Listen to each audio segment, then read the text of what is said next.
जय सिया राम दोस्तों। ये चौपाई अरण्यकांड से है, रामचरितमानस की है।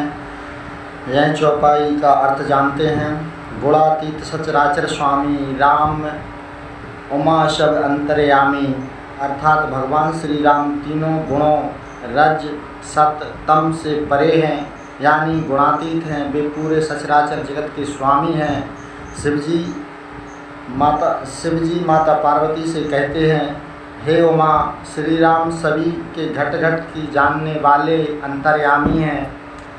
अगली चौपाई है, कामय कीन दीनता देखाई और धरई के मन बिरत दृढ़ाई, अर्थात जब भगवान नरलीला करते हैं तो वे सांसारिक लोगों को दिखाने के लिए कामदेव के सामने दीनता और व्याकुलता प्रकट करते हैं, लेकिन वास्तव में उनकी इस लीला को देखकर जो ज्ञानी और धीर पुरुष हैं उनके मन में संसार के प्रति वैराग्य और भगवान के प्रति भक्ति दृढ़ हो जाती है।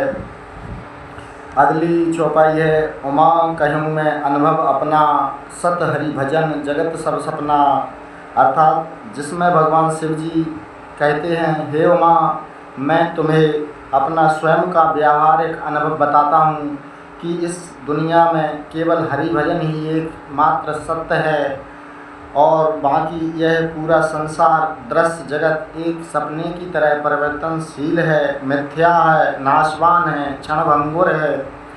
तो इस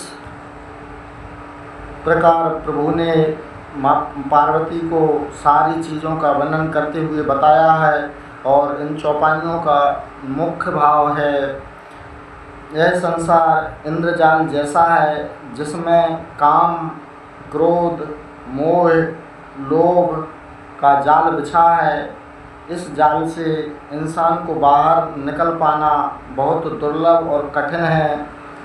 इससे बाहर निकलने का मात्र एक उपाय है, भगवान की कृपा और दया।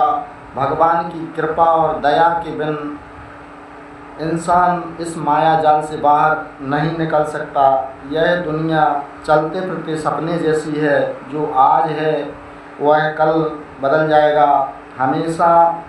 सिर्फ हमेशा रहता है परम सत्य केवल ईश्वर। इस संसार में माया जाल से मुक्त होने का मात्र एक उपाय है, केवल और केवल भगवान की भक्ति और उनकी कृपा है। परमानंद को पाने का मात्र एक उपाय ईश्वर समर्पण है। तो इस प्रकार भगवान ने एक ही चौपाई का अर्थ हमको उपदेश दिया और प्रेरणा दी है, तो हमें इस प्रकार से चलते रहना चाहिए अपने जीवन में। भगवान श्री राम स्वयं कहते हैं कि इस सचराचर जीव का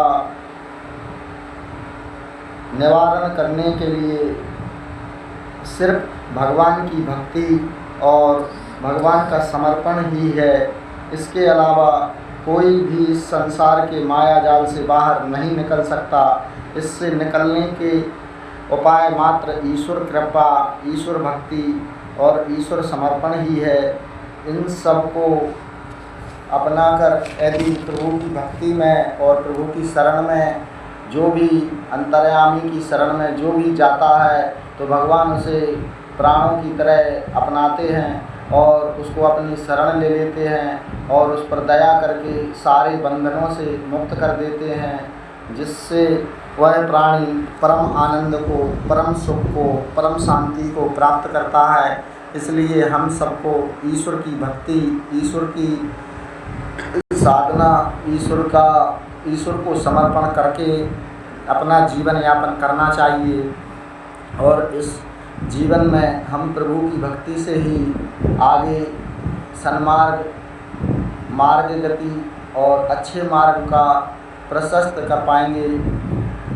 तो हम सबको ईश्वर को समर्पण करके अपना जीवन यापन, दिनचर्या का पालन करना चाहिए, जिससे हमारे जीवन में आनंदता, खुशहाली, संपन्नता सारी चीज़ों का आवरण होता है और हमारी तरफ आगमन करती हैं। धन्यवाद दोस्तों, आज के लिए इतना ही। कल फिर मिलेंगे। जय सिया राम, जय जय सिया राम, जय सिया राम, जय जय सिया राम, जय सिया राम, राम राजा सरकार की जय।